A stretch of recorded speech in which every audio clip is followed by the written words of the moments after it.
So an accident happens. It's messy, it's chaotic. But when the dust settles, one big question always comes up. Who's legally to blame? It's something that can affect any of us. And while the situations are complex, the way the law figures it all out is surprisingly straightforward. So let's break it down. I mean, just think about it for a second. A car crash, a slip and fall, a product that malfunctions, these aren't just random bits of bad luck. They're moments that can completely turn someone's life upside down. And the big question the law has to untangle is this. Was it just an unfortunate accident? Or was someone's carelessness, their negligence, the real cause? That's exactly what we're going to get into. Okay, so first we need to know the legal jargon.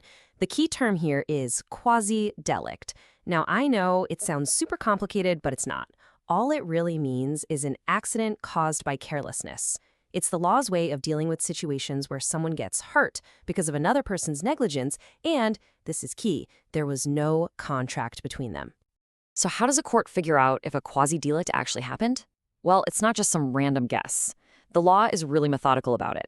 It uses a clear four-part test.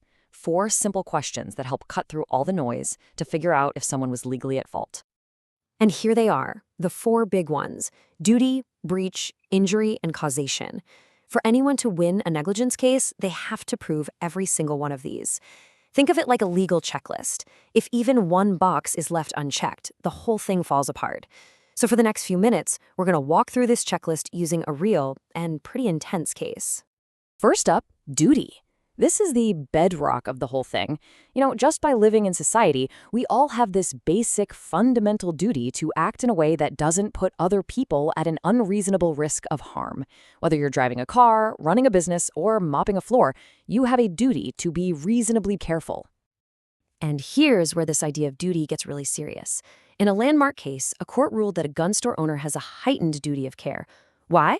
Because guns are inherently dangerous. So the owner has to take extraordinary precautions, like making absolutely sure that every single firearm in that store is unloaded.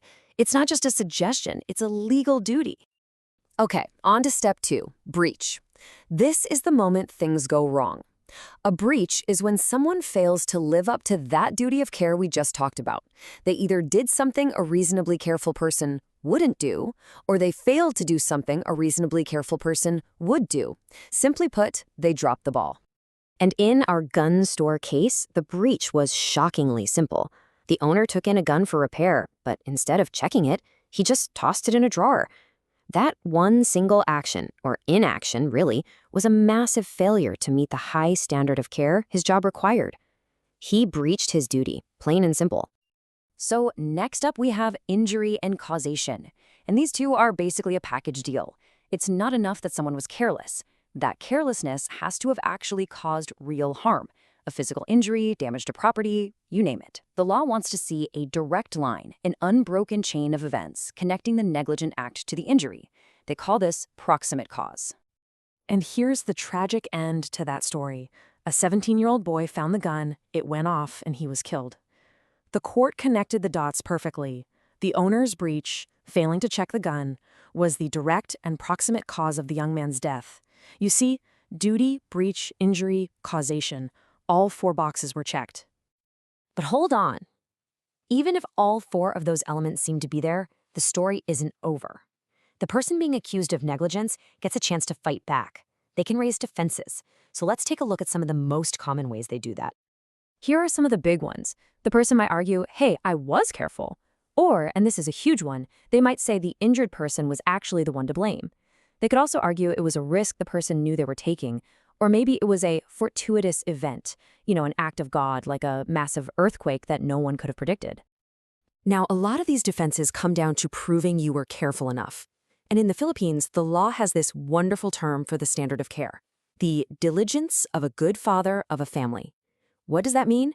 It's basically the law's measuring stick. It just asks, did this person act the way a reasonably prudent, sensible person would have in that exact situation? This quote is just a perfect illustration of the assumption of risk defense. In this case, a caretaker was killed by the carabao he was hired to look after. The court said, look, part of his job, the very nature of it, involved a known danger. He voluntarily accepted that risk when he took the job, so his employer couldn't be held responsible. It's a powerful idea. Okay, now let's get into something that is just fascinating. We've been talking about how you have to prove all the steps of negligence. But what happens when you can't? What if you don't have direct proof? Well, the law has something that's kind of like a cheat code. I mean, imagine this. Something goes terribly wrong and it just screams negligence, but you don't have a witness. You can't say for sure exactly what the person did wrong. So how in the world do you prove your case? The answer is this incredible doctrine called res ipsa loquitur. It's Latin, and it literally means the thing speaks for itself. It's a rule that says sometimes an accident is so obviously the result of negligence that you don't need direct proof. The situation itself is the proof. The thing speaks for itself. And here is a tragic but perfect example.